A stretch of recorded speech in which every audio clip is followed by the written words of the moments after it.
One of the weird things I sometimes heard some of the guys talking about is if a female was to try to get close to them, um, and if they were to manually stimulate themselves, they would have a problem getting it up. But the problem is, though, if you're a heterosexual male, that would be kind of, if you was touching it, hard to do, if you know what I mean. Like tonight on SVU is season 16, episode 17, parole violations. When Chrissy's sister's fiance falls back into bad habits and accuses his parole officer of rape, Chrissy must investigate. So basically, what's going on is uh, this guy is going to this female parole officer, and she tried to have sex with him at gunpoint, right? Forcibly forcing him to have sex with her, right? So they did a kit on him and all that, right? Came back positive so far. And that's the point too, right? see. They do DNA kits on somebody, right? The night the thing happened, right? So if in the day I'm around somebody, right? And whether I lure them into sex or they lure me into sex, whichever one happened, right? Whichever way. The sex is to be, if rape, you're to go to the hospital. I told you that too a long time ago, I know. And gets what's called a rape kit, right? I've talked about that before too, right? I know it has. And see, then, right, you got proof of the rape, right? No proof of a rape, again, 4 years from now, you can't prove a crime occurred, right? By the way. It's in my word against her word, right? That's the whole problem, too, right? And,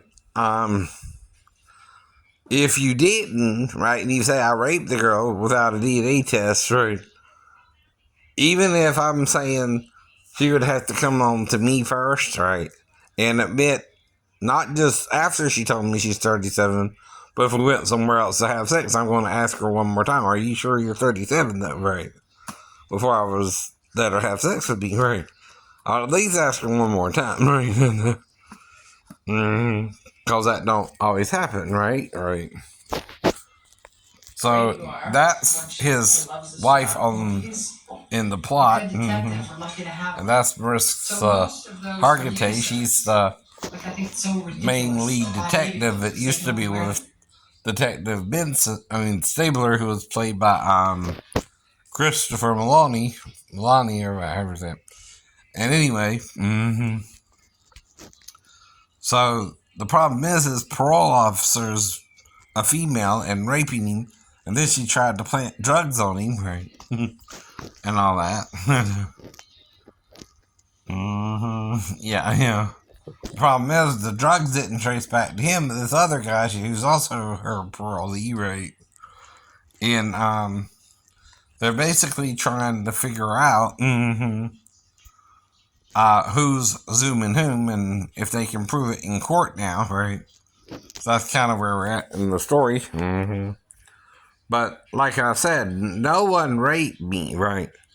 Only way I would feel a little used is if Molly was really transgender or something and lied about it, right? There again, there's nothing I can do about it. She had the full surgery, and I did ask all those questions, and it did say F on her driver's license, so that's all I know, right? Like I said, but if so, she would be the only one. Mary Bell also was a female, and, of course, I'm trying to make sure she's at least 19 at the time, yeah. Yeah. When you cut up onions, right? Okay, so what happens? You cry, actual tears, but it doesn't mean that you're sad. Right. But